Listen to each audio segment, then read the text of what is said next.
goes up beyond. I'm Dr. Pankaj Garg. I'm Secretary Delhi IAP, and today we have a webinar on a very, very important topic, International Childhood Cancer Day.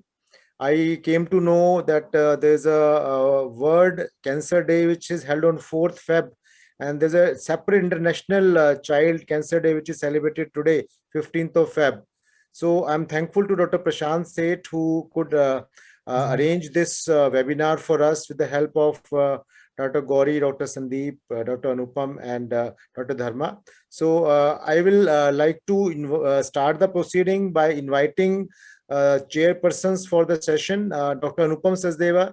Dr. Anupam Sachdeva, dear senior and a colleague, is director of pediatric department of Gangaram Hospital. He also is the head of division of pediatric hematology, oncology at our institute, and he has been teaching all of us for such a long period of time. So first of all, I invite Dr. Anupam Sachdeva to tell us something about this International Childhood Cancer Day and his thoughts on that before we start the proceedings with the proper didactic lecture by Dr. Sandeep and then by Dr. Gauri. So over to Dr. Anupam first. I would like to share that when we started our career in childhood cancer, that was way back in 1992, the awareness about childhood cancer was practically zero. And the usual thing was that the moment you would make a diagnosis, the patient would say, now that is the end of the story, and would run away or would not even take treatment or something of that sort. And believe you me, I used to say my worst enemies are my own colleagues, the general pediatricians, who would say, "Acha, cancer ab to nahi ye bachega, bacha." It required a sustained, constant effort of going to them and educating them that childhood cancer is the success story of cancers overall in all the age groups. In fact, it is so successful that adult oncology people look at us with pride and with envy that we have achieved so much. I used to say that people who have who are dealing with adult cancers, if their cure rates go from 24% to 24.9%, they would start jumping up and down. देखो हमने कितना cure rate बढ़ा दिया. और आज की date में in our even in India, in good centers, childhood leukemia, ALL, for example, has a cure rate of 85 to 90%. And this has gone up steadily, and we are now achieving excellent cures. And not only the cures, it is the quality of life which is excellent in these patients. But behind that cure are 2-3 things. One, in fact, if you ask me, nothing much has changed as far as medication is concerned. Over the last 3-4 decades, the medicines have been practically the same. What has changed then? A, it is the effort put in by the pediatricians, their awareness about the disease, and their smartness in sending the patient to a pediatric cancer unit where the diagnosis is made. So lag period, which is the period from the point of symptoms which appear, and you make a diagnosis. In fact, in our center, we did a study, and it period came down from somewhere around 43 days to about 23, 24 days. So it was that much of a difference, and that is what is making a difference with childhood cancer. I think Sandeep is going to touch on, and Dr. Gauri are going to touch on these aspects, with Sandeep making an effort to tell us how and when to suspect a patient with childhood cancers. And Dr. Gori will tell you a very key thing, and that is what is the role of a pediatrician in childhood cancers.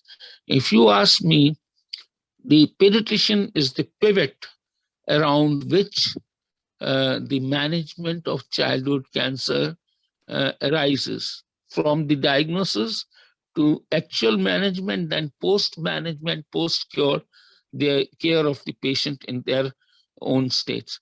So I think with this sort of an introduction, let's move on. And Pankaj, will you please? Yeah. Thank you so much, Dr. Anupam, for your insight and giving value to a common pediatrician in the management of childhood cancer. It appears very difficult for us how they are managed, and we always look forward to all of you for management. But you are right, in diagnosing them and in taking care of the follow-up, we still have a role to play. We also invite the other chairperson for the day, is Dr. Prashant Seth. That Prashant Seth, as you know, is Vice President of IAP Delhi 2022. He is also visiting consultant pediatrician at BLK Max Hospital and is a very active member of our team. So I request Dr. Prashant Seth to say a few words, and also I request him to introduce Dr. Dharma Chaudhary. You're on mute, Dr. Prashant. You're on mute. Thank you, Dr. Pankaj, for your introduction. And just to share, we are doing lots of activities on all the childhood days, special days, and we planned this activity as this International Child Cancer Day. And like really, as pediatricians, many a times we miss the diagnosis. And later on, when it is diagnosed little late, then sometimes it becomes too late. So rightly speaking, like in the right perspective for a general pediatrician like us, the first topic for discussion is going to be how not to miss the early diagnosis for a general pediatrician in clinical practice. And then the second role of pediatrician in the survivors. Once they come back in remission from hematologists, pediatric hemato-oncologists, then we have to play a role in their follow-up also. And it is my pleasure to introduce my another chairperson, respectable chairperson, Dr. Dharma Chaudhary.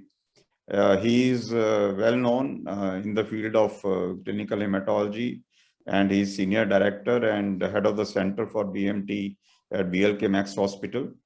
And he is MBBS MD in medicine from Jodhpur Medical College. Plus, he has done DM in clinical hematology from AIIMS. And he has done fellowship in leukemia and bone marrow transfusion from BC Cancer Center at Vancouver. And he has a vast experience of more than 1,300 SCTs so far. And we are really privileged to have him today, along with our distinguished guests like Dr. Anupam Sachdeva and speakers Dr. Gori Kapoor and Dr. Sandeep. Dr. Gori Kapoor, I have a real vast experience of working with her. In Kalavati during our post-graduation days. We worked together during our residency. And like as we can see today, she was always a very bright and very hardworking, sincere student and academician. So really proud to have. And Dr. Gori has planned today's webinar and at a very short notice. So thanks to you, Dr. Gori and Dr. Sandeep. And now I would hand over further to Dr. Anupam. So before we do that, I'll request Dr. Dharma Chaudhary also to say a few words before we start with the didactic lecture. Dr. Dharma, please. So thanks, Pankaj, and thanks, Dr. Prashant, for your kind introduction. And, you know, we all have grown in this field, in this area in Karol Bagh, and I started from Gangaram. And what I can say today is, you know, World Pediatric Cancer Day. As Dr. Anupam pointed out, the right thing. What is the way to get cure for childhood cancer? And that is the theme of this year, the right treatment at right time with the right team. Because that's what a need for cure. Childhood cancer, they are, the parasite to the doctor. They will be attached to the doctor forever. So one has to have passion, compassion, and knowledge to, give, educate, not only treatment, you need a lot of education to these families. So that's the lead to the cure. And I think in Delhi, at least we are moving in the right direction. Every hospital is developing pediatric oncology, that the person who is that in charge and taking care.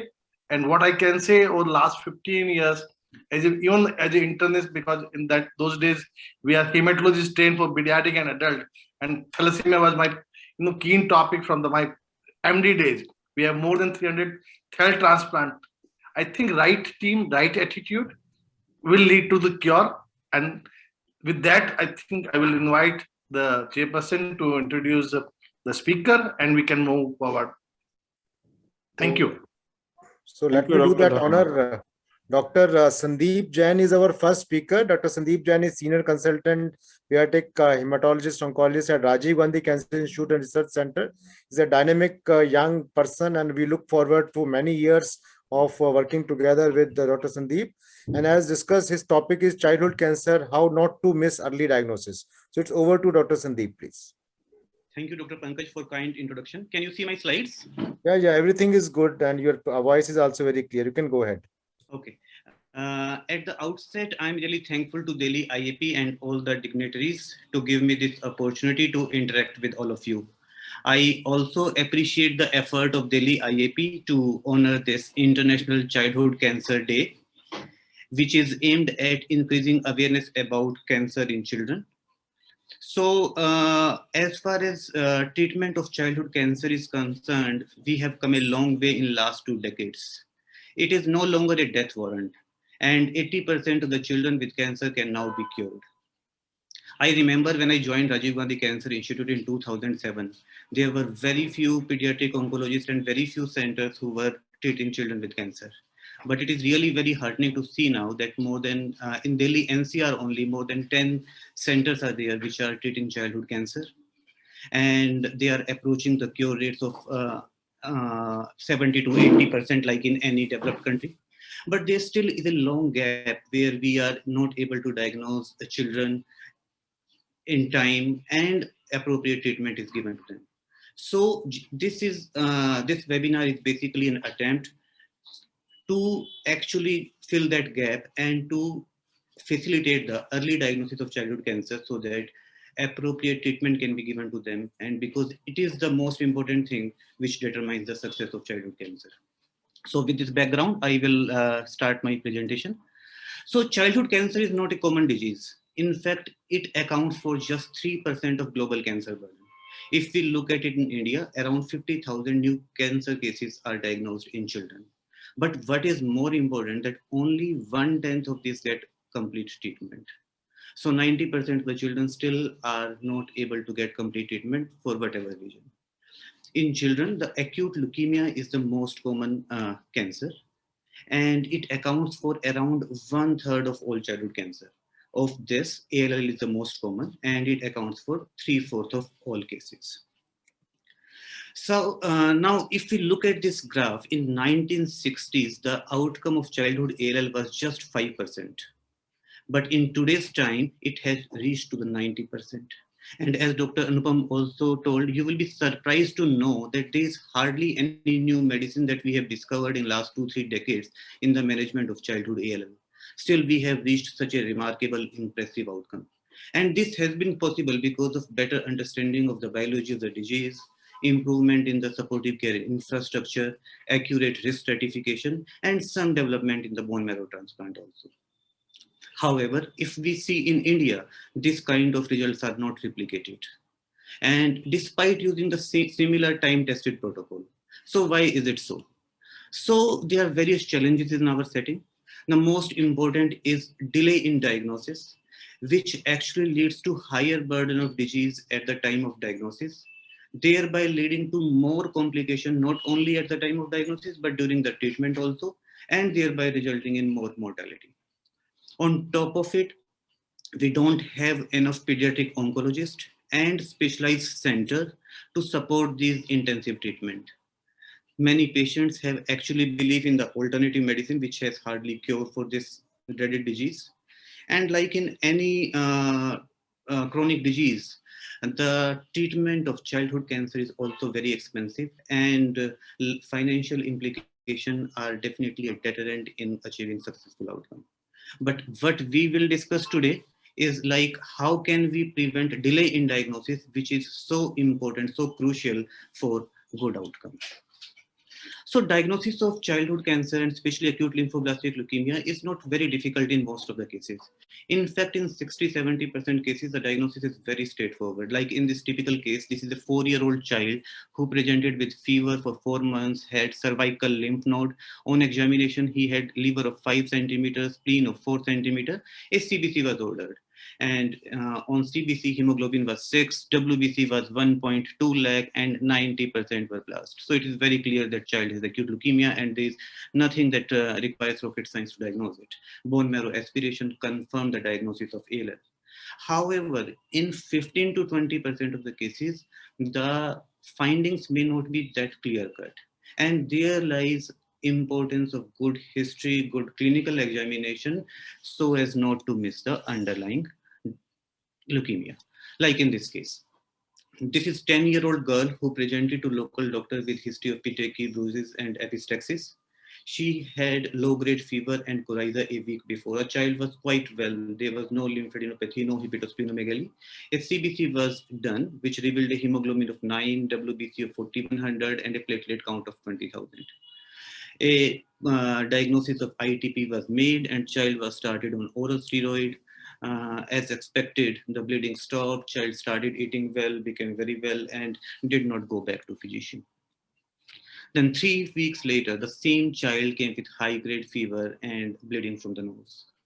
And at this time, CBC was 6.8 hemoglobin, WBC was 12,000, and there were 30% blast in the peripheral smear, and platelet count was 16,000. So at this time point, it is very clear that child has acute leukemia. But what has happened in 3 weeks, a low risk acute lymphoblastic leukemia, which has a cure rate of 90%, is converted into high risk ALL, which has a cure rate of 40 to 50%. So now the important question is how this disaster could have been prevented. So if we again look at the carefully look at the CBC that was done in the first instance, hemoglobin was 9, which is low. WBC was on the lower side, which is 4100, and platelet count was 20,000. So if we see, actually all 3 cell lines are affected, and child may have a marrow disorder. But one may argue that 70% of Indian children have a hemoglobin of 9. And in any viral infection, you may have lymphocytosis, and the WBC count may be 4100, which is normal. So how it is missed? But in 9-gram hemoglobin, in most of Indian children, it is nutritional. They don't have normocytic normochromic anemia. If we look at here, the MCV and MCH is normal. The child has normocytic normochromic anemia, and which is almost always pathological. So the presence of normocytic normochromic anemia along with neutropenia points towards the underlying marrow disorder. And that is why the careful examination of CBC is essential to pick this early diagnosis. And what I want to emphasize further is that not all children with acute leukemia present with clear-cut sign of anemia, bleeding, and infection. And even the absence of very high WBC count, hepatosplenomegaly, and lymphadenopathy does not rule out acute leukemia. I think it is a big misconception that whenever we don't have any hepatosplenomegaly or lymphadenopathy, the diagnosis of acute leukemia is not considered, but it is not so. So now the next thing is, as I told that acute leukemia is not a common disease, and in some cases the symptoms may not be very clear. So therefore, high index of suspicion is required to pick them early.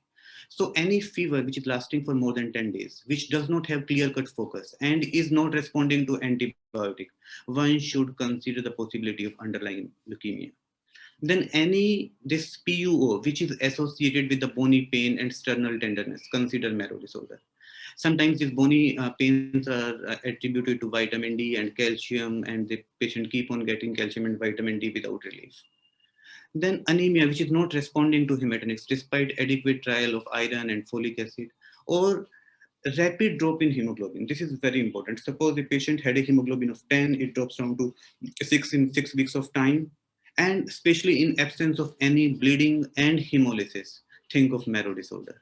Then recurrent anemia, suppose patient received transfusion for very low hemoglobin, his hemoglobin became better and then again dropped down to low levels, think of marrow disorder.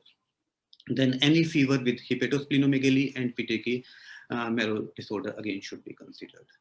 In fact, WHO has given 5 Ps where we have to actually suspect leukemia. One is pyrexia, fever of unknown origin lasting for more than 10 days without any clear-cut focus. Pain, which is like bony pains, presence of pallor, petechiae, and pancytopenia. All these are the red flag sign where acute leukemia should be considered in your differential diagnosis. Then just to emphasize, any fever which is lasting for more than 10 days, which is associated with lymphadenopathy, hepatosplenomegaly. Then again, where it is associated with low hemoglobin or low platelet count, or the patient is not looking well, has pain in the bones and joint pain, which may mimic like GRA, one should consider the possibility of underlying leukemia. And what we need to do, just a complete blood count and a very careful examination of peripheral smear. In most of the cases, we are able to clinch diagnosis with this. However, there are certain cases where there may not be clear-cut sign and we need to do further workup. So what is in the peripheral smear actually that we need to be careful about? The first one is leukocytosis. If the leukocytosis is out of proportion to the clinical condition of the child, then think that it may not be just related to infection. Then any pancytopenia or bicytopenia is almost a harbinger of marrow disorder, and especially bicytopenia, which is like normocytic normochromic anemia with low platelet count, as we discussed in the last case, or lymphocytosis with neutropenia. This is often seen in the dengue season. The patient has a WBC count of 2100, has low platelet count, and it is difficult to diagnose the underlying leukemia in such patients. But if the patient has severe neutropenia, then you should not attribute this all to dengue fever and must think of some marrow disorder and keep a close eye on the follow-up CBCs in such patients. And then whenever you have any of these findings with immature cells or blasts, then definitely leukemia is a possibility. In such situation, we should call our pathologist and just to be sure about to look for some atypical or abnormal cells in the peripheral smear. There are certain things when we have a child where we are suspecting acute leukemia, before referring him, we have to follow certain things. Just make sure that don't give steroid, because this is a disease which is very sensitive to steroid. Even a small dose of steroid can mask the diagnosis, and it may become very difficult for the pediatric oncologist or the unit which is going to treat him to make an underlying diagnosis. Then do not transfuse the patient unless patient is severely anemic or patient is bleeding. There is no hurry to transfuse because they are mostly compensated patients. And one more thing that one must remember, that they should not give pre-medication like hydrocodone for these patients, because that may also actually mask the diagnosis.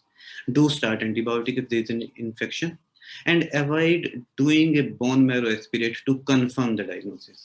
Why I'm saying so? Because bone marrow, in today's time, bone marrow is not required just to make a diagnosis, but there are many more tests that we need to do in these children so as to correctly classify their risk status and assign treatment. So there are molecular cytogenetic tests that we need to do and flow cytometry that we need to do at the time of diagnosis. So it is better the bone marrow to be done only by the treating unit. So now let's move to the second common cancer in children, which is lymphoma, which can be either Hodgkin lymphoma or non-Hodgkin lymphoma. 3 most common presentation of lymphoma in children is lymphadenopathy, superior vena cava obstruction, or acute intestinal obstruction. So I shall be just touching upon all these 3 entities, how to approach the 3 scenarios. So lymphadenopathy. So whenever we have a child with lymphadenopathy, we have to make sure whether this is a physiological lymph node or a pathological lymph node, because 8 to 10% of children can actually have small nodes which are physiological and which can be observed safely without any intervention. But if the node is pathological, it clearly needs some further workup. I will show in subsequent slides when do we say the node is pathological. Then the other thing that we have to make sure whether this node is infective or non-infective. Generally, infective nodes are tender and fluctuant, while malignant nodes are firm, non-tender, and non-fluctuant. So once we make out that it's a pathological node, it's a non-infective node or infective node, we have to do further workup.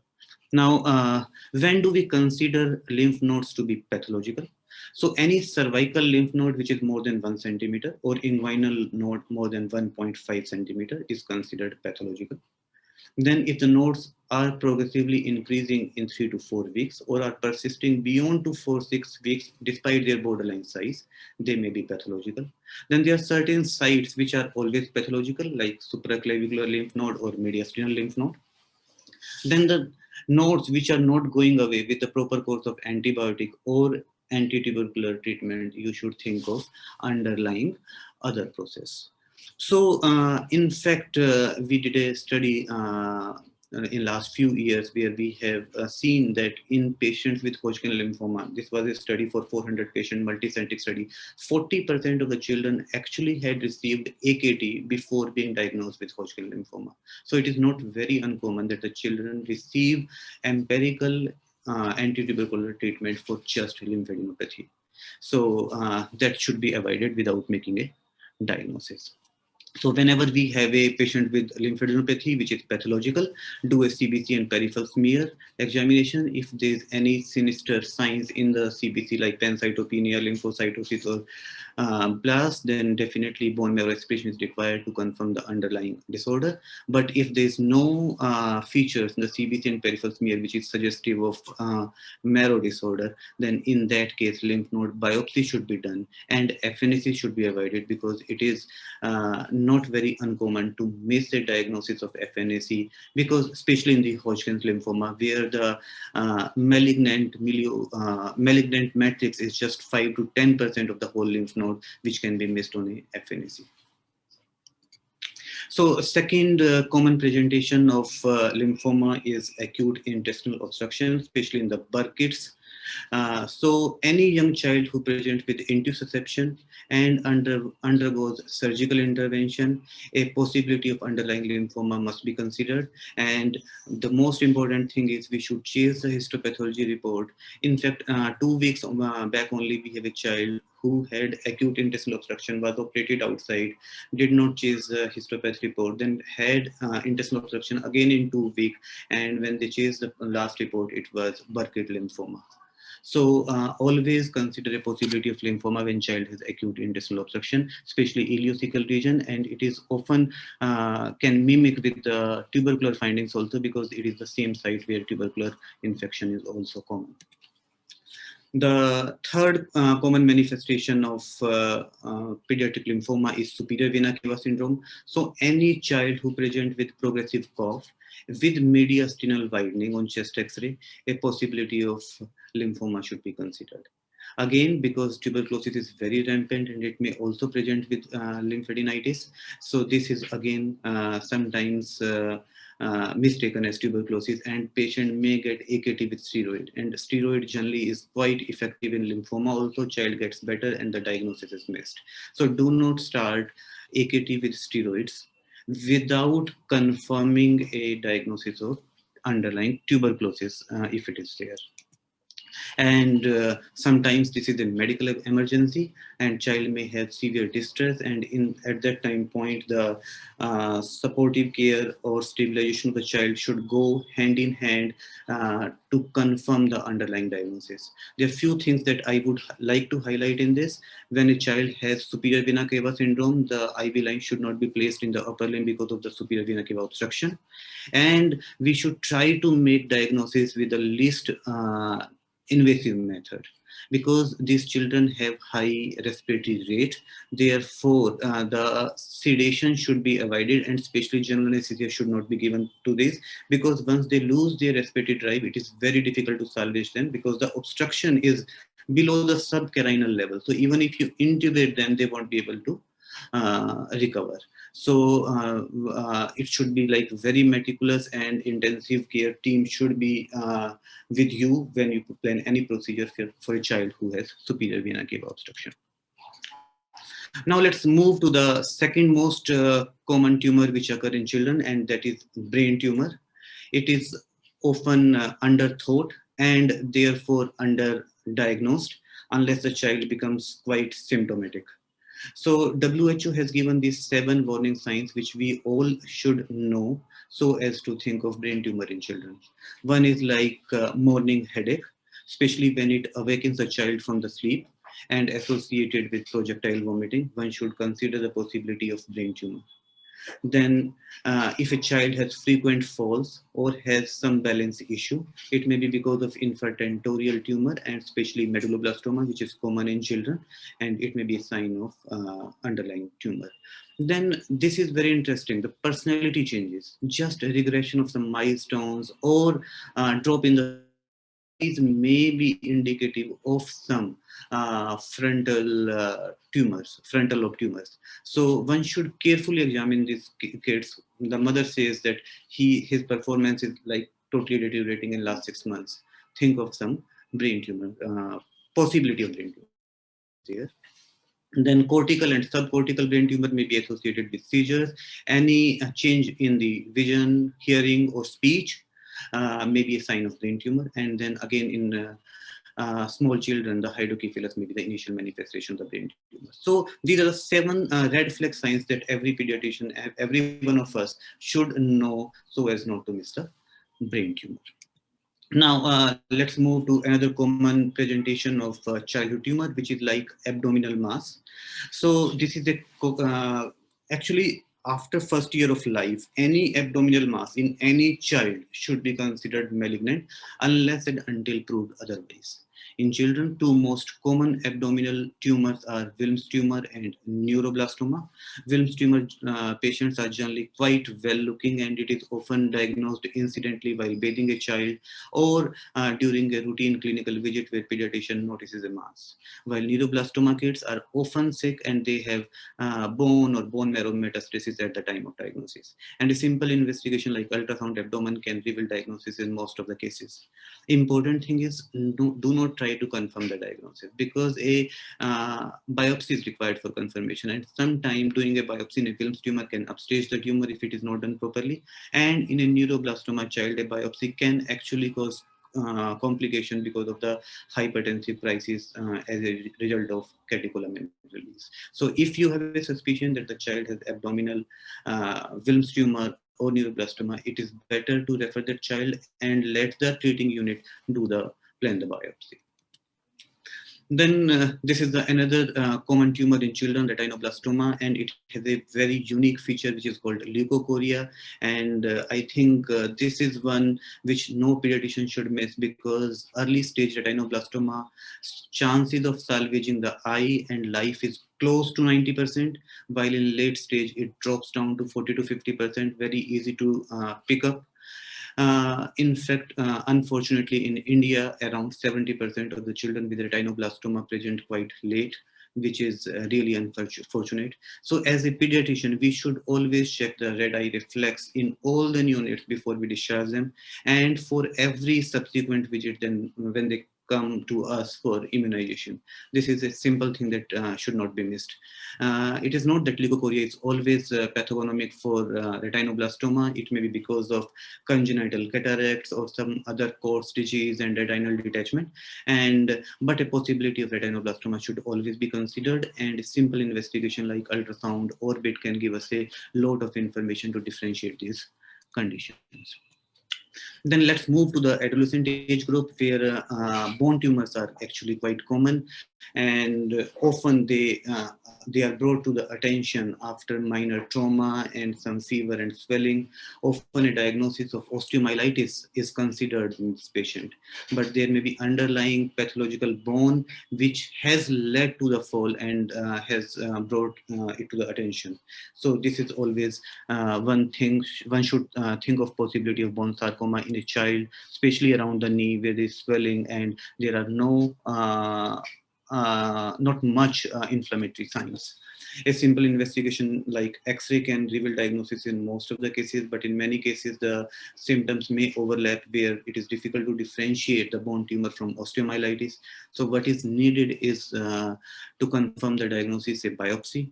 Again here, let this biopsy be done by the pediatric orthopedic surgeon, oncosurgeon especially, because it should be a true cut biopsy and the open biopsy should not be done. And unplanned and wrong technique of this biopsy can make it difficult for treating oncology team to save the limb later on. So this is very crucial because the whole tract of this biopsy needs to be removed during the definitive surgery. And moreover, during biopsy, we have to take sufficient sample for doing molecular study in IGC, which probably a oncology center can do it better. Now coming to one more presentation of childhood cancer, which is like testicular swelling. It may present like painless unilateral testicular swelling. The differential diagnoses are hydrocele, hernia, and tumor. And careful clinical examination can actually differentiate all these three. Infections may be present with the signs of inflammation, and it may be very tender, and the overlying skin may be red. And if it is a hydrocele, it will be a boggy swelling and transillumination will be positive. Hernia is generally reducible. But if it is a firm mass and the testis is not separately palpable from the mass and it is non-tender, consider underlying malignancy in such case. And a simple investigation, again like ultrasound, can give us a diagnosis in most of the cases. The most important thing is don't order FNAC and biopsy because transscrotal violation in these patients upstages the tumor. A simple non-invasive blood test like alpha fetoprotein and beta HCG can give us diagnosis in most of the cases. So any painless unilateral enlargement of testes should be considered as malignant. So just last few slides. It is not just about the diagnosis where our work ends as a pediatrician. Whenever a family has a child who is diagnosed with childhood cancer, they need reassurance, they need empathy, and more importantly, they need hope. And it is where we need to counsel them in today's time that the childhood cancer is curable, and it is, as I said earlier also, it is not a death warrant. We should tell them basically about disease and treatment, and instill in them the confidence of taking treatment and also confirming the diagnosis. So send all the slides, tissues, X-ray scans with the child to the oncology center. And it is always better if you talk to the pediatric oncologist where you are referring this patient, because it builds confidence in the family about the treatment and outcome. So why pediatric oncology unit? Because this is a study which was published in the Lancet in 2003. And if you see the outcome of the patients who were treated in a dedicated pediatric oncology unit, outcome was much better compared to patients who were treated in the non-dedicated unit. And it was basically because of the more abandonment and more toxic death in the patients who were treated in the non-dedicated unit. This treatment is very intensive, very complex, and the child often gets sick during the treatment. So actually the experience of pediatric oncology unit lies in the anticipation of complication and preventing them, rather than trying to fix them after they have occurred. So here the experience of oncology unit comes in a big way to prevent this complication and therefore making sure that the outcome is good. So just to conclude, early detection of cancer is possible if we have like vigilant eyes and have a high index of suspicion. Most of the pediatric cancers are associated with the red flag signs that we discussed just now and can be diagnosed with simple investigation. And early referral to the specialized center pediatric cancer units definitely improves the outcome. That's all from my side, and thank you, and thank you for the patient hearing. I'm happy to take any questions if it is there. Thank you so much, Dr. Sandeep. I think we'll take questions at the end because ultimately both the topics will be interrelated. But Okay. before we go to the next session, which I'll request Dr. Prashant to introduce Dr. Gori again, just a small comment from IAP Delhi side, understanding very well that all these issues which we are being discussed on didactic lecture format is one way of teaching. But as we say, if you do it, you learn it better. So that is why we have also started a flagship program of IAP Delhi in form of technical skills at your doorstep, in which we are doing on every Thursday between 2 to 5 a workshop which on different topics. Last Thursday we did it on quick developmental screening tools in Jaipur Gordon Hospital. There were around 30 participants, and it is very important, as you also highlighted, the right interpretation of complete blood count is one of the very essential way of diagnosing leukemias apart from many other disorders. So on that we are also doing an interpretation of CBC workshop on 24th of Feb, and I'm very proud to see that Dr. Richa, who is the secretary of West Delhi, and she is the main person behind that workshop. So I'll request Dr. Richa to tell us something about that workshop before we go to the next session. Dr. Richa, please.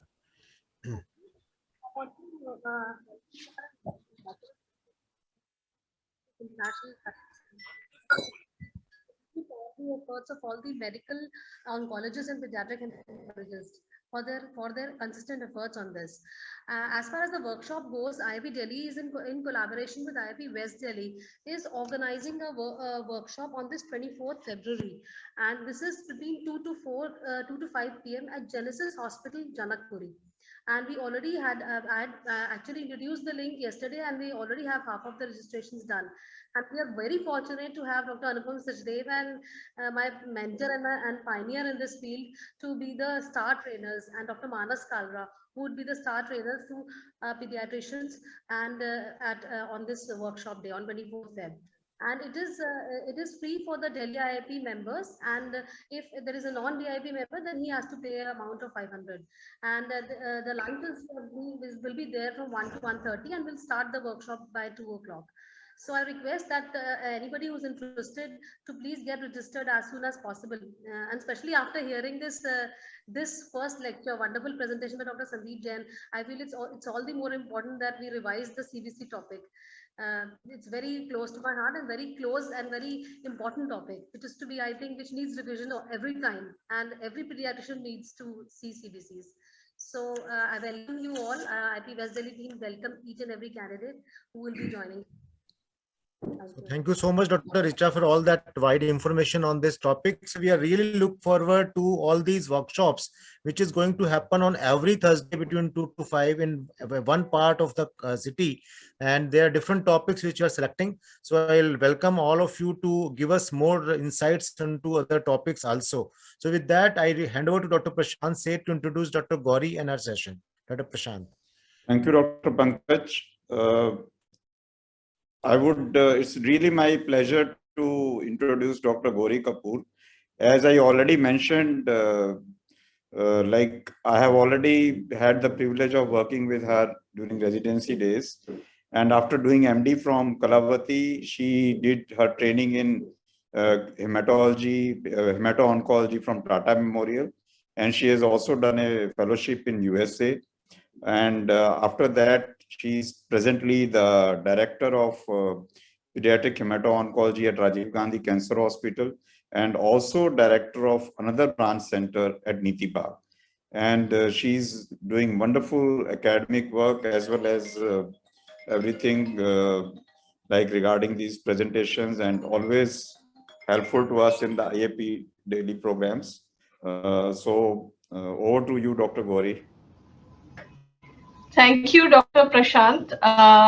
It's really a wonderful opportunity for us. Thank you for, and Dr. Pankaj Garg as well. Thank you very much for giving us the platform of IAP Delhi for this very important scientific event with the theme of childhood cancers on this auspicious day of International Childhood Cancer Day. I really have to thank you. I'm very grateful that you have been able to organize this event on this day itself, because it is a day where we have to spread awareness on this specialty, and in which also the theme is improving care, and together we can improve the care. So together the pediatric pediatrician community, and the Peds Onc community, together we can improve the outcome and the quality of life of our childhood cancer patients and the survivors.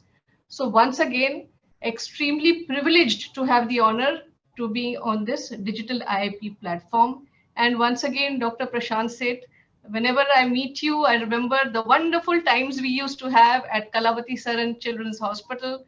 I remember the Sammys and the Jojos as well. At night, when on night duties, we used to go back to the Paharganj area.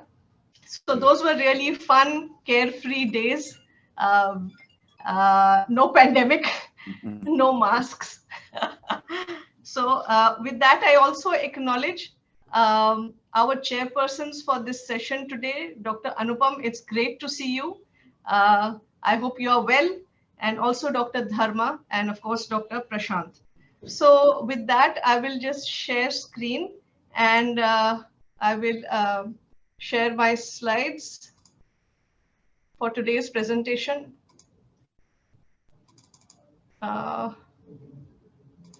It's not allowing me to share. Will admin allow me to share slides?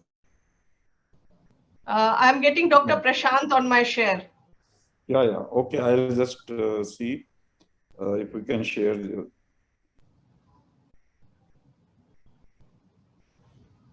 I'll call the other person who is managing the. आप अपना slide shares आप I think Sandeep, can you help me?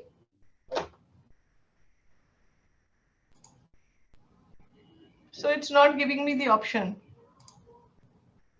Sandeep, how did you get it? You must be. No, I think there was some issue with my Panelist link. Yes. So that's. I asked him to upgrade me to panelist. So you are already there in the panelist link. But when I'm when I'm clicking share screen, I'm showing this slide only. Okay, just wait a minute, ma'am. We are calling that. Ma'am, can you send me the presentation? Then you can do. I can share this. Can you send Alan? He will help me. Okay. Can you send Alan? Okay.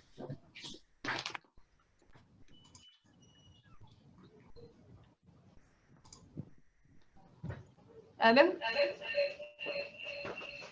I can't do yours.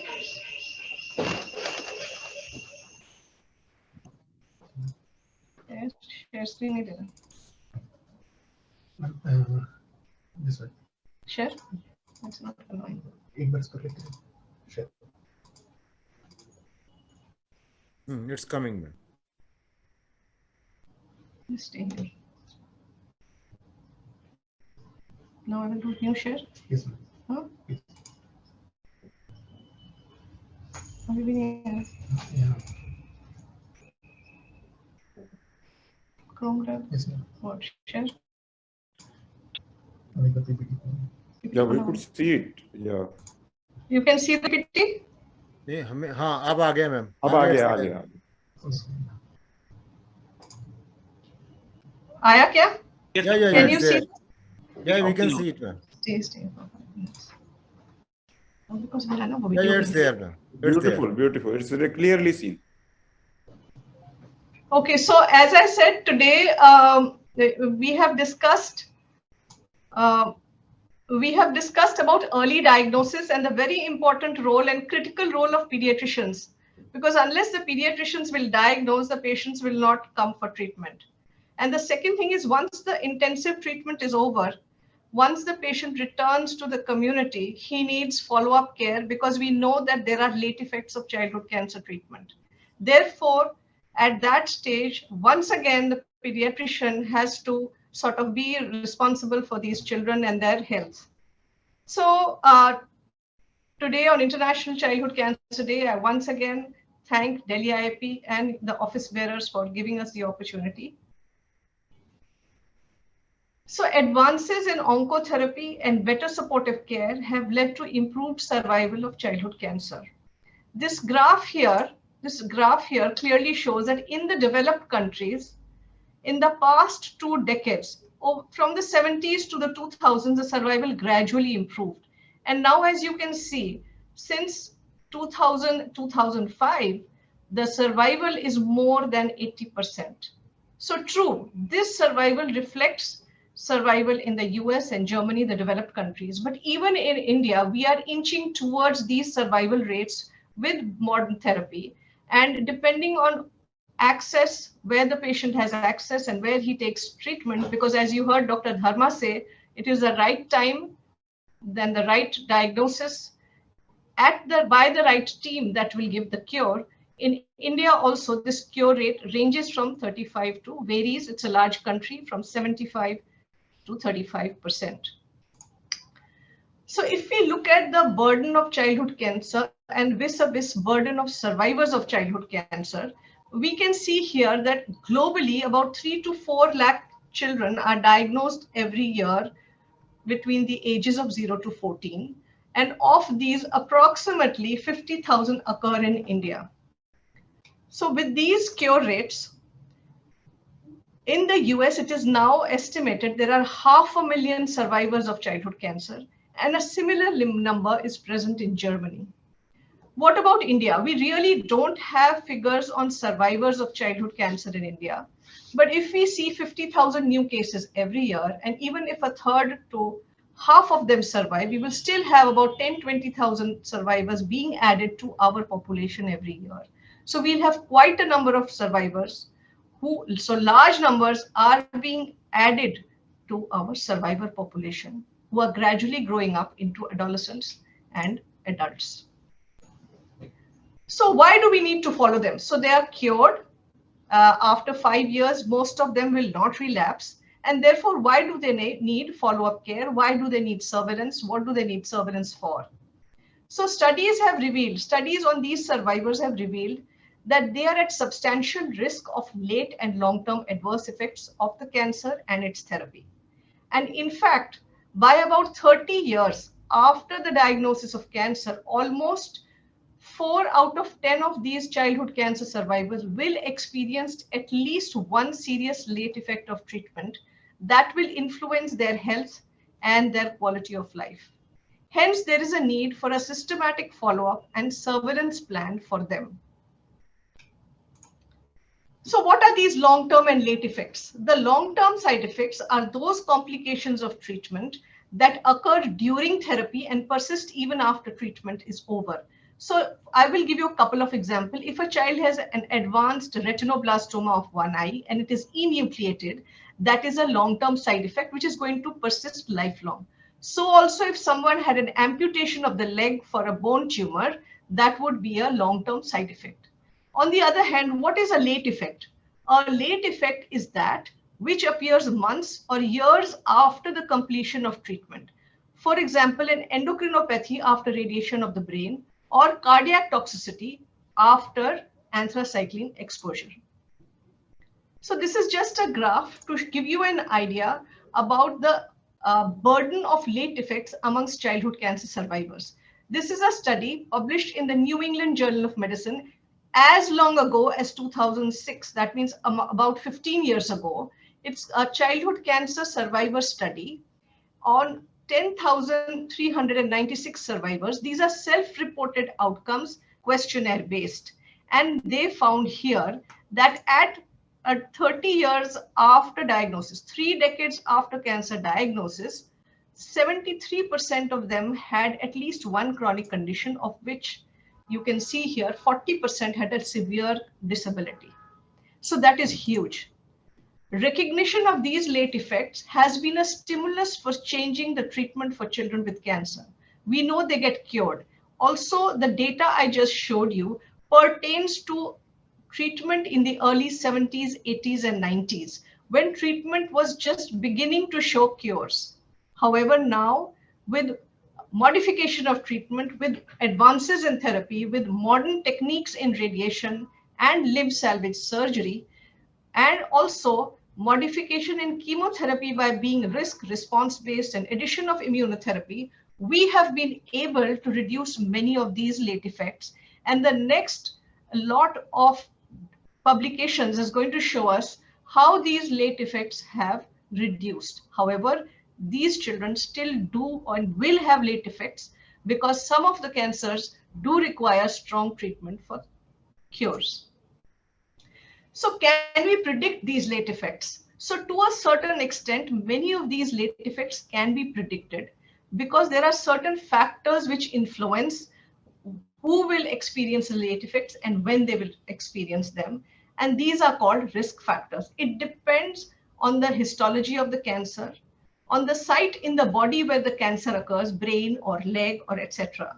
The age of the child at the time cancer was diagnosed and treated, the overall health of the child's genetic makeup like polymorphisms, drug metabolizing enzymes, and what treatment exposure they received, whether they got surgery and what kind of surgery, what drugs of chemotherapy were given, what were the cumulative doses, what was the field and dose of radiotherapy, and then whether this patient received transplant, whether there was any GVHD, etc. To cite a few examples, this is like a child who had an osteosarcoma of tibia.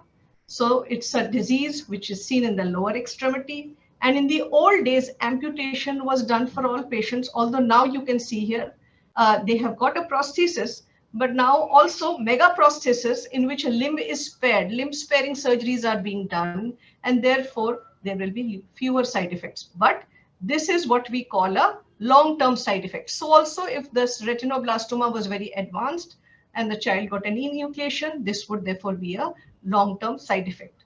However, with newer treatments, many of these could be avoided. Then the age at diagnosis, this is very critical. Very early in the treatment era, we learned that children less than 3 years of age were very vulnerable to neurocognitive dysfunction after radiation to the brain, and especially for brain tumors and for acute lymphoblastic leukemias. Therefore, now most treatment protocols do not give radiation to children less than 3 or 4 years of age, whether it's a brain tumor or it's an ALL. This would be a late effect as it would occur many years later. This would not be a long-term but a late effect.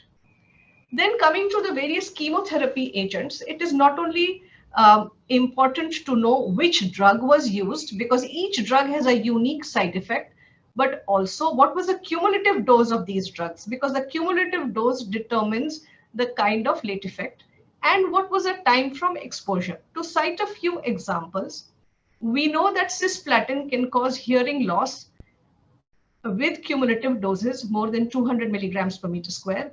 This would occur weeks to months after exposure. Ifosfamide also would cause renal tubular injury for cumulative doses more than 70 grams per meter square. However, radiation would often cause side effects months to years after exposure. Therefore, it wouldn't occur in the acute post-treatment phase. Brain radiation, as we saw, would lead to neurocognitive deficits, deficits in attention. Neck radiation would often lead to thyroid dysfunction. So we would monitor these patients 6 months to 2 years after completion of therapy, while cisplatin and ifosfamide exposures would be monitored soon after treatment for a period of because the side effects would occur within a few months in the first year after completion of therapy. Now coming to anthracyclines like doxorubicin and daunorubicin, we all know high cumulative doses do cause cardiac toxicity, leading to cardiac failures by the age of 30 and 40 years of age. But we also know that if we give lesser cumulative doses, the cardiomyopathy or cardiac failures would occur in a lower percentage of patients. So, however, these late effects occur 10 years after exposure. Therefore, it would be important, based on the dose they received, to get echoes done maybe every 5 years. And for women who are pregnant, probably during pregnancy, when the blood flows are more, they need better monitoring of their cardiac status. Patients who received mantle radiation for Hodgkin's lymphoma, we don't give this treatment anymore. More than 10 years after exposure have a high risk of getting breast cancer because the breast tissue gets exposed to radiation with mantle radiotherapy. We no longer use this for children. So based on this, I would show you a few more illustrations like radiation to brain, depending on which part of brain was irradiated, could lead to neurocognitive, motor, or sensory deficits. Radiation to pelvis might lead to ovarian failure.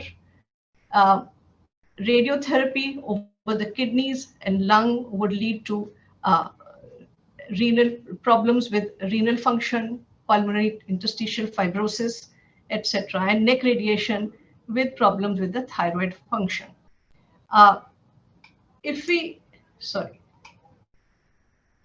There is also emerging data that in addition to these epidemiological patient host factors, treatment factors, there are certain other factors which are modifiable, which influence the occurrence of late effects, not only the frequency, but also the age at which these late effects occur. And those are chronic health conditions like obesity, dyslipidemia, and hypertension. So modifying health behavior, restricting use of tobacco, improving physical activity, having good dietary practices, maintaining a good weight, controlling the cholesterol and the blood pressure would reduce the incidence and severity of cardiac late effects. It has clearly been shown. Also, of course, we know that tobacco causes many cancers and would therefore reduce the chances of secondary malignancies to which these children are also predisposed. Then there are certain genetic variations, especially in drug metabolizing enzymes, and polymorphisms in these enzymes would also determine the toxicity that these children would see depending on the doses of the drugs that they receive. So various factors, as you can see, influence whether or not these children would get late effects. And this is just a summary slide to highlight the same host factors. Girls get are more sensitive to late effects like neurocognition and cardiac effect. The tumor site histology and, as we saw, influences the type of late effect they get. The modality of treatment we saw. Then pre-morbid conditions, health behaviors, genetic predispositions, and also events during treatment. If a patient got hypotensive sepsis during treatment, that would also influence or affect the chance of getting cardiac late effects 10 or 20 years later.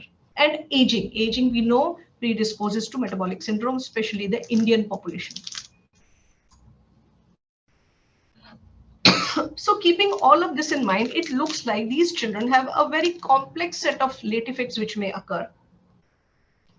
Therefore, it behoves a pediatric oncology team to prepare two important documents and hand them over to the patients. One is the end of treatment summary, and the other is a follow-up plan, which would, one, empower the pediatrician as well as empower the patient and the family and give them some accountability or responsibility over their future health. I'm now going to share with you 2 or 3 slides about what the end of treatment summary card holds. And if you see this, you can see that it has patient demographics. It has something about the disease, something about the treatment, and also follow-up. It is based on the USA Children's Oncology Group late effect guidelines, follow-up guidelines. And in India, we now have a INPOG late effect study group, which also adopts this follow-up end of treatment summary card.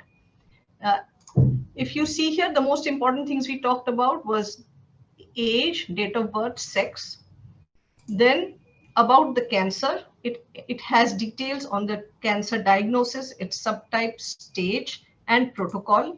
It also has the date when the treatment was given and when it was completed.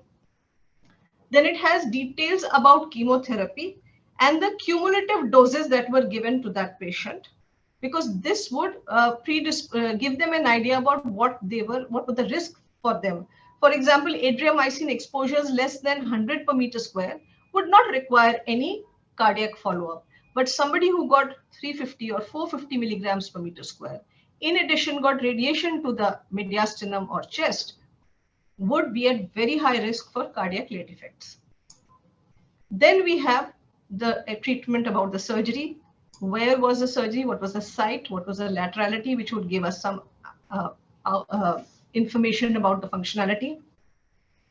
Did the patient get radiation? And if so, what was the field, what was the dose, and what were the dates? Did the patient receive blood transfusion? Because that also, you know, in the old days, when we did not have NAT testing, the risk of transfusion associated viral hepatitis was quite high. So that is another important factor on treatment exposure, whether the patient got transplant, was there any graft versus host disease, etc.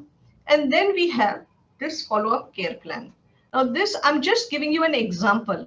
So in this, we have the first box here has the dose of the drug or the radiation, cumulative dose, health concern, and remark. So this also is present in the card. For example, a patient got doxorubicin at 150 per meter square.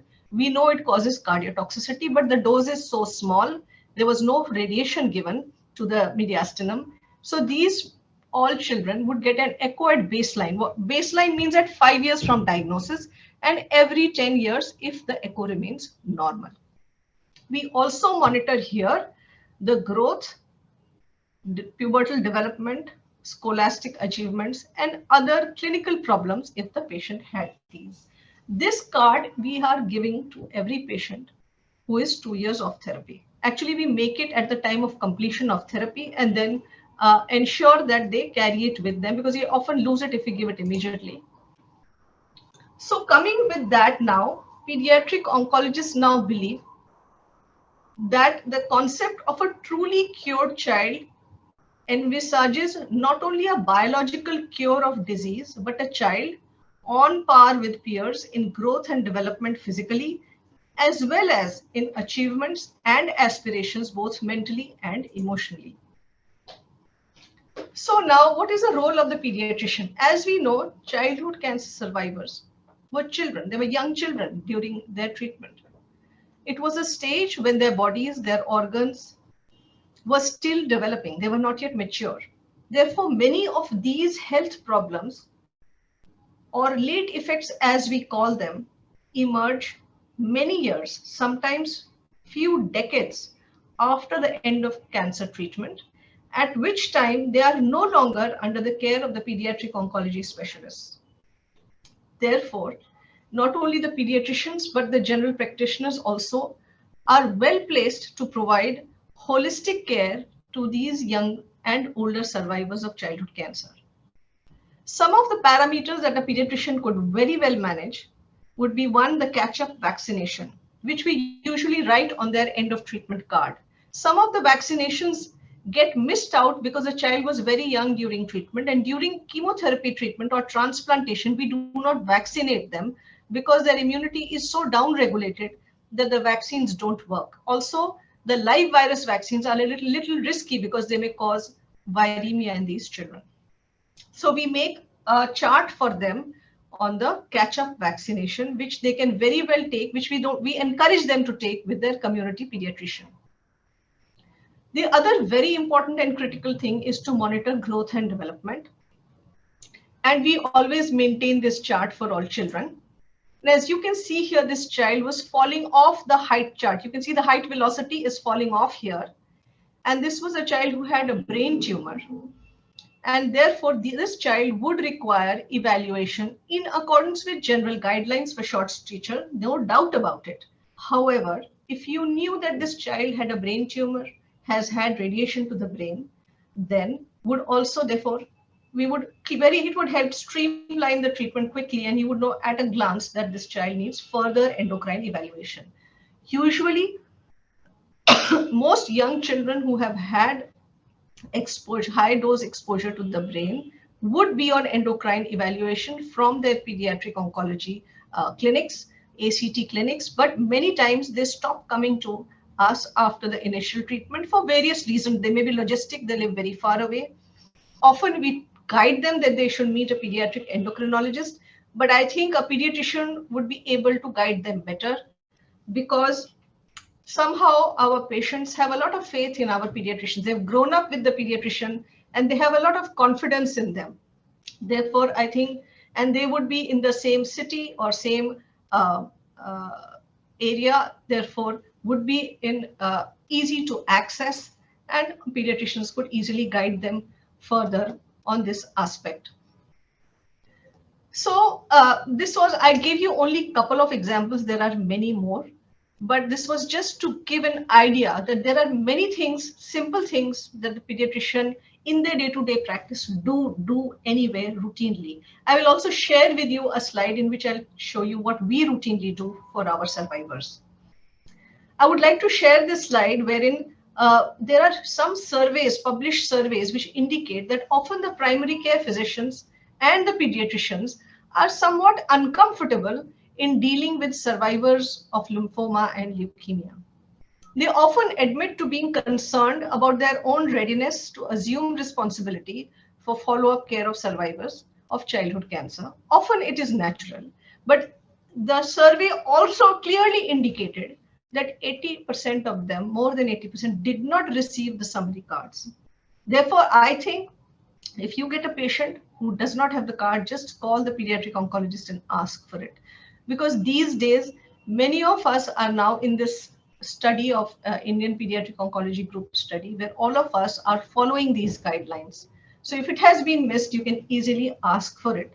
And the sooner you ask for it, the better it is, because their medical records would be easily available in the earlier days. So at our institute, since 2016, we have this after completion of therapy clinic. We call it ACT clinic. It is held twice a week on Thursdays and Saturdays. We have kept Saturday because many of them are in school and don't want to miss school, and we encourage that. So what do we do here? So firstly, after they are 5 years from diagnosis, or at least 2 years in remission after completion of treatment, they have annual visits. We try to make a problem list or symptom list if they have any, a thorough head-to-toe examination, monitoring growth and development in which, other than weight and height, we have seen in our studies that almost 30% of our survivors are obese or overweight with high BMIs. So we have a sort of a nutrition and a physiotherapy program to try to help them achieve ideal weights. Then we also monitor their pubertal development, as I showed you the card where the Tanner stage is typed out. For younger children, we look at the development, or we follow the developmental milestones. For those going to school, we definitely ask about the scholastic performance, whether they have problem with attention, with writing. And again, this would very much depend on how young the child was when the child got treatment, and what was the disease? Was it a brain or non-brain? And what was the treatment given? Then, of course, the immunization. In addition, depending on their exposure, certain individualized organ or system workups, like I said, echoes, pulmonary function test, renal parameters, etc., depending on what treatment they received.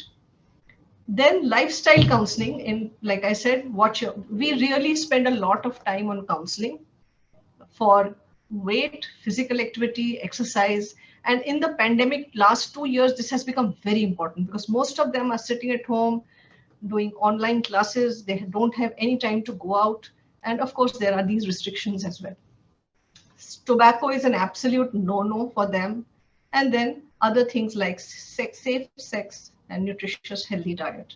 We also engage them in support group meetings, career counselings, and such meetings.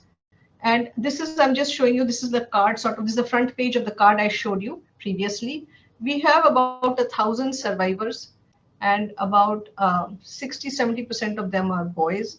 This is just a breakup of the common cancers, the ALL, Hodgkin's being the top 2, even sarcoma, bone tumors are another. And this is, I'm showing you just the survivorship get-togethers we do for them every other year, which offers not only an opportunity to network, but also for them to come for their annual checkup. Because just asking them to come for checkup, it's difficult, they don't come. So we try to have some social program at the same time. So they come in the morning, get their checkup, and then in the afternoon, we have some program for them, which could have some entertainment and then some educational activity as well. So we have now, I would like to share this slide, childhood cancer support group for these children, and it's called Ashain. And this is a newsletter. They take out a newsletter 3 or 4 times a year. And these are all our survivors. And yesterday we had a webinar in which they released, this is the front page of the newsletter, where they all have got these childhood cancer survivor logos and motivational messages. I would like to share also after my talk, a 2-minute video which they have prepared. So the take-home message: cancer survivors represent a growing and medically vulnerable population. The long-term and late effects reduce quality of survival and increase the risk of premature mortality in them. The risk of specific long-term and late effects is directly related to the specific cancer treatments and mediated by a variety of factors, as we saw. These various factors could be age at treatment, attained age or time from treatment, sex, certain genetic inherent variations or polymorphisms, health behavior, and treatment exposure. Other comorbid health conditions as well. So these late effects are treatment and disease specific. I also want to emphasize that they may be missed by cursory examination. So a thorough head-to-toe exam and a problem list are essential. They can be treated or modified for the benefit of the child, and pediatricians therefore have an important role in early diagnosis and intervention to give the survivors a good quality of life. As I said, when we are curing a child, it is saving a lifetime. When we are curing an adult, we are giving them a few years. But for children, we are giving them an entire lifetime, so giving them a good quality of life. Together, we can make every effort worthwhile. I will quickly like to share this video. It is just a 2-minute video. Can you see it? Yes, yes, we can see it.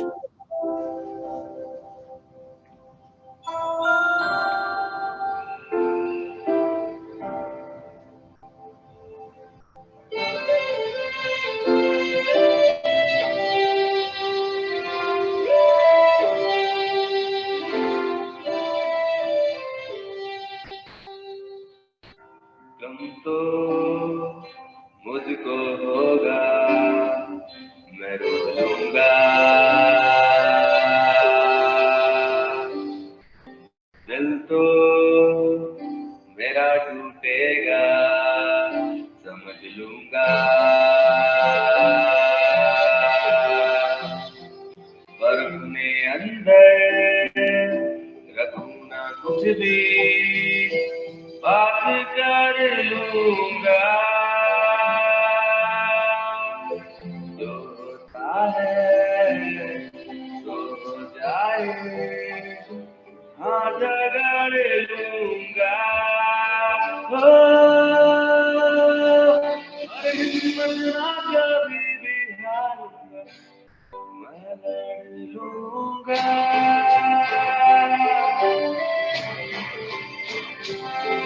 और हिम्मत ना कभी भी हारूंगा, मैं लड़ लूंगा।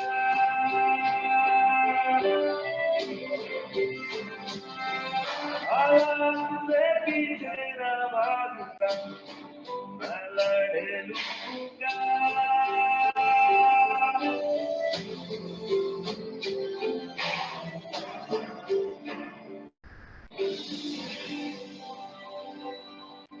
मजबूरी तुझसे ना डरूंगा, लाचारी मैं तुझसे ना डरूंगा।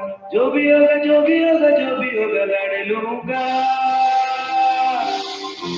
बेबसी मैं तुझसे ना डरूंगा, बेचैनी मैं तुझसे ना डरूंगा। जो भी होगा जो भी होगा जो भी होगा लड़ लूंगा। निराशाएं मैं तुझसे ना डरूंगा, मायूसी मैं तुझसे ना डरूंगा। जो भी होगा जो भी होगा जो भी होगा लड़ लूंगा।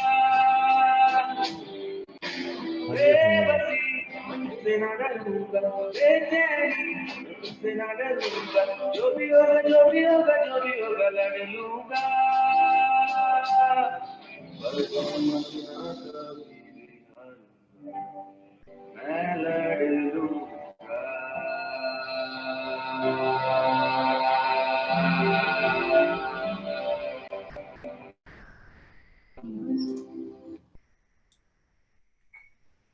I hope you liked that Yeah. video. It was made purely by the children at home. They did not come to the hospital, and we just got it the evening before the program.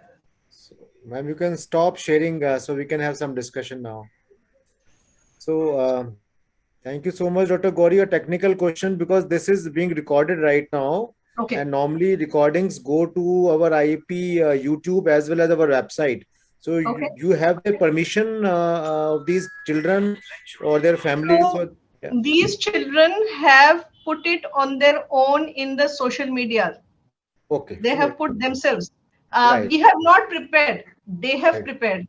So we can put it And on the website then. I think we can put it on website. They have themselves put on Facebook. Right. Thank you so much. And I open it for discussion.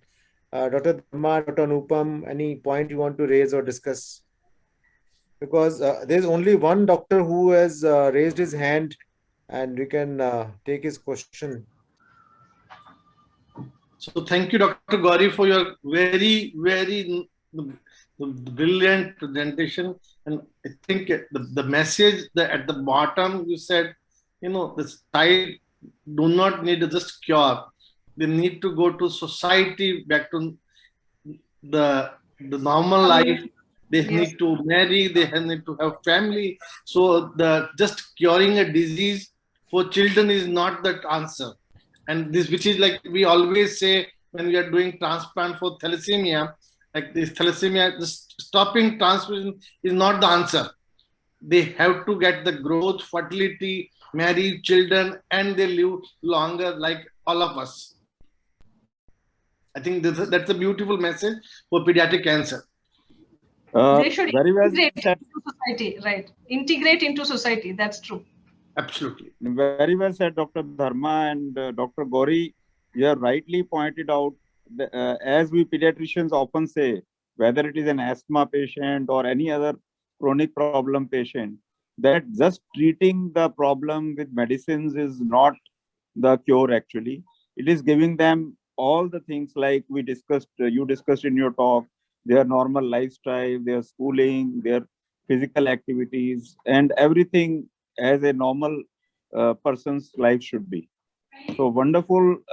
One thing which I would like to ask you specifically, like you have informed about some side effects and follow-up, like cardiac follow-up and other follow-up, so many other things.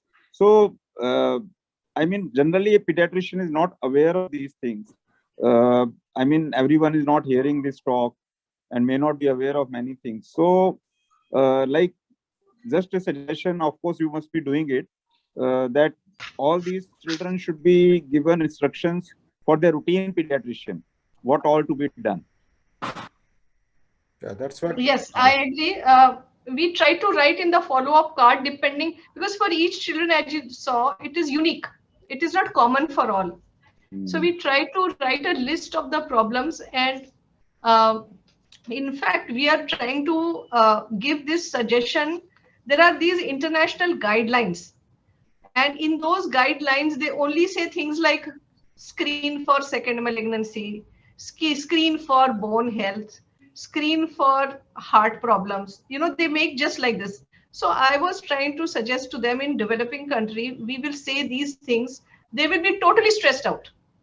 So we try not to scare them also. We have to make them aware, but we can't frighten them off, because then they will never be able to integrate into society. They will always be thinking that I am a medical liability, I will never be well. So we have to find the middle path. So the main two problems they can have, we try to, or whose incidence or prevalence is high, we will try to warn them about that. And we try, at least for 2 to 5 years, they come to us. So over time, the messages we give them, they gradually imbibe. So Like things like cardiac toxicity and fertility, they are the two most. Fertility is a huge issue. And marriage, of course, for girls is like a big no-no. Boys will quietly get married, they will not tell. But for girls, it is very problem. And insurance is a big problem. So advocacy for our survivors is something we need IAP's help. Advocacy. Absolutely correct. I think I can, in the question answer session, there are two hands which are raised by Dr. Rakesh Upadhyay and Dr. Neha Agarwal. So if they want to make a comment or a question, I have upgraded them to panelists and they can unmute themselves and speak. Dr. Rakesh Bhardwaj first. You want to speak? You have raised your hand. And then Dr. Neha Agarwal. If not, so Dr. Ajay, Dr. Gauri. yeah, Dr. Ajay, please. Hello, Dr. Ajay. Dr. Gauri. Good afternoon, Dr. Pankaj. Good afternoon, Dr. Sandeep. And we also need to emphasize the vaccination of the family members also, because these children are immunocompromised, and sometimes some vaccinations like vaccines cannot be given to them immediately. But if the surroundings, their immediately caregivers are protected, they may also be protected. Like influenza, COVID. Yeah, no, but these can be given. Yeah, influenza is important. Influenza and chickenpox, yes. These are important for the parents. Absolutely, very well taken. And even adult DTAP, like we can give. DTAP and flu for the adult members in the family. Yeah. Dr. Gaba, you want to say something? Yeah, very nicely presented, Dr. Gauri, Dr. Sandeep Jain. It was, I was very happy to see all members here. And Dr. Gauri just wanted to see when you diagnose, suppose you diagnose, and how to break the news. Because that is very scenario. Breaking bad news is a full topic. But what I want to just share with you, we are sitting in a cancer center, so it is somewhat not so difficult for us, because by the time they come to us, the pediatrician has also already sensitized them. So actually a huge part of this responsibility the pediatrician has already taken on. Because they say that we suspect. By the time they come to us, usually we will make them sit down. We will tell them what are the symptoms we are seeing in their child. What are the reports which are suspicious? If the diagnosis is confirmed, we will tell them. If the diagnosis is not confirmed, we will tell them we need to confirm it. And then, so it is like a step by step. You don't just bang and say. But yes, for the child, we do it again depending on the age and how ready the child is. Often we will take the family's help in it. But in India, many families don't want their children to know, but most children know it already. So we will try to tell them in a sort of gentle way. We try that the senior consultants will break the news. We don't allow the residents or the fellows to break the news. We think this is very, very critical. That is what. Suppose we diagnose empirically here, pediatrician diagnose, and he breaks the news, or he refers to a cancer specialist or anywhere like oncology department. They just, they are very furious at that time. Everybody, I think, have experienced that. Yes. Why cancer? Why cancer? So we have got counselors also with us. Yeah. We have child counselor also, and then we have playroom therapist as well. So we acknowledge that these are very stressful. It's a stressful diagnosis. It's a stressful treatment. And also the aftercare is not without anxiety. Today, Dr. Sandeep saw a child who is now 26. He completed his treatment almost 10 years ago. He has done masters in, and I don't remember the subject, and he's doing a job. I think Sandeep, you can share all the questions he had today. Will I get cancer again? Yeah. Can I get married?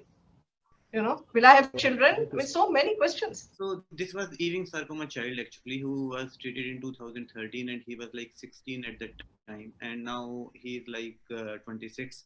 He has done B.Ed botany, and he's now preparing for IAS exam.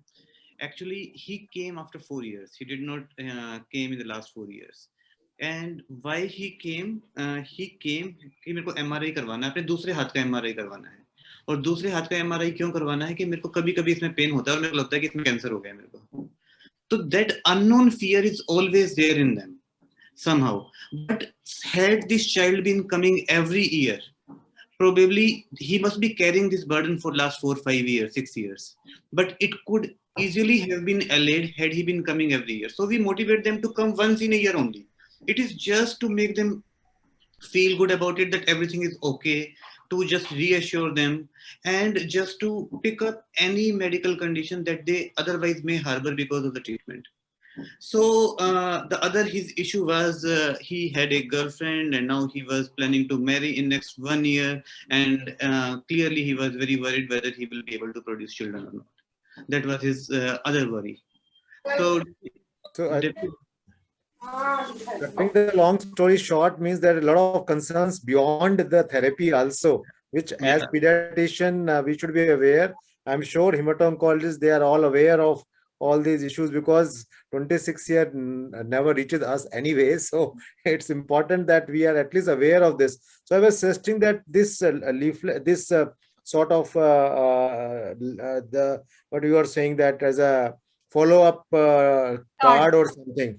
So if we have this, we can keep it on our website also, IAP website, for just for knowledge of other pediatricians that there's something like this which is available, and you should ask for this whenever you are seeing for a cancer survivor.